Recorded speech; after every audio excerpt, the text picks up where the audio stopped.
Norsca. They got a update towards the end of Warhammer 2 that actually made their campaign a little bit more interesting.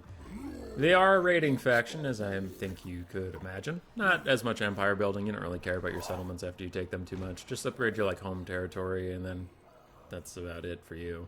Just run around, take things from people, kill them. Two choices of lords.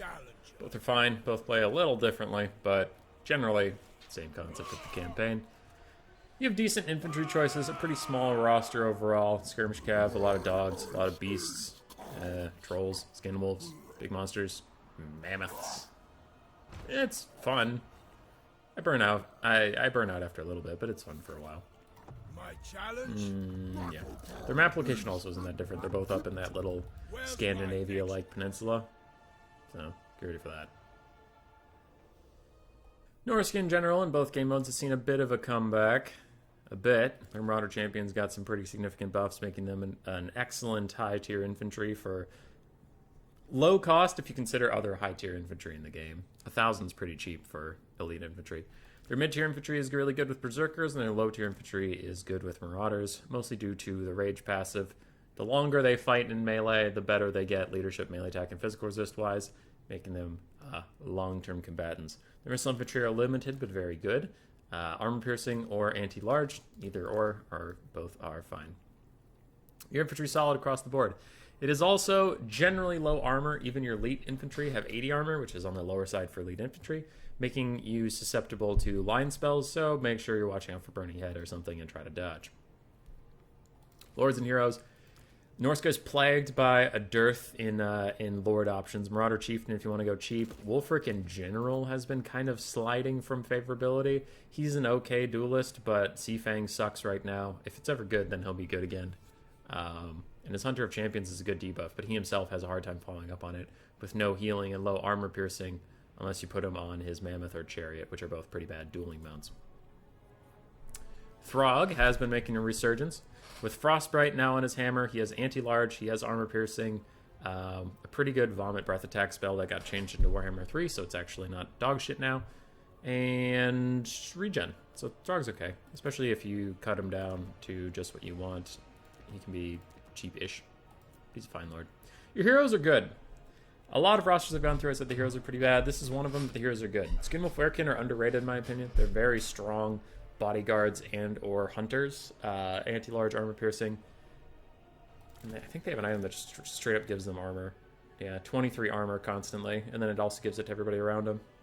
Skinwolves are good. Good. Your sorcerers have to come from your hero slot. You have Death, Metal, and Fire. You also have Shadows if you take a Bale Fiend option. And Bale Fiends are a monstrous caster, so they have armor centering and magic attacks and armor piercing if you need a little bit of dueling prowess, but they're more expensive. Or the Shaman Sorcerers are just cheap, chipper casters, but they will die if anybody looks at them the wrong way. Your Chariots are both pretty bad, honestly. And your Cavalry is all Skirmish Cav, so you have no heavy Cav options whatsoever. Your Skirmish Cavalry is extremely effective. So good infantry, fine missile infantry, really good Skirmish Cav, dog shit Chariots, low Lord choices. That's what we're dealing with here. Their monsters are a mixed bag. Some of them are really bad, some of them are really good. So you just kind of have to know which ones are good and which ones are bad, and that might update from patch to patch. But currently, and through most of Warhammer 2, Skinwolves and Armored Skinwolves are pretty good depending on the situation. Manticores are always solid, and dog units are excellent for chasing down stuff in paired with Skirmish Cav. So if anybody threatens a Skirmish Cav, the dogs can hop right in. The more expensive the monster on the Norscan roster, generally the worse it is in multiplayer. They just don't scale very well with cost, but their cheap stuff is real good.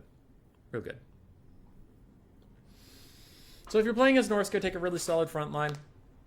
Try to whittle your way through your opponent. Be good with Skirmish Cav and Skirmish Play, and protect your Skirmish Cav with Skinwolves and Dogs. You'll be alright. You are a Rush faction. That's pretty much your only play style with Norsca is Rush in one form or another. Either kite until they're weak enough that you can rush them, or straight up rush them, but you don't have a ton of flexibility. You have no artillery, and your Chariots are pretty bad. If you're playing against Norsca, I did mention it when I was talking about building your army as Norsca. Infantry clearing tools that are good against leadership and low armor are good. So Burning Head from the Lore of Fire, or Lore of Beasts is fine. Manticores are still good. Flock of Doom still good. Trying to think what else really clears out low armor hordes. Oh boy, I don't know. The Lore of Yang if you're playing Cathay. Anyway, low armor piercing wind spells are quite good against Norsca. Leadership reduction tools are very good against Norsca as well, because Skin Wolves and Dogs have low leadership, so the Lore of Death can also be fine with Doom and Darkness and Spirit Leech. Lord sniping on Norsca with any low leadership faction is really good. Though you don't want to duel Wolfric 1v1, and Throg is also actually a pretty nasty duelist, so you'll probably want to whittle them down from a range and then just dive in for the kill and melee. So Lord Snipe, clear out infantry with cheap non-armor piercing spells. And Heavy Cav can still perform quite well, especially Heavy Cav with anti-large.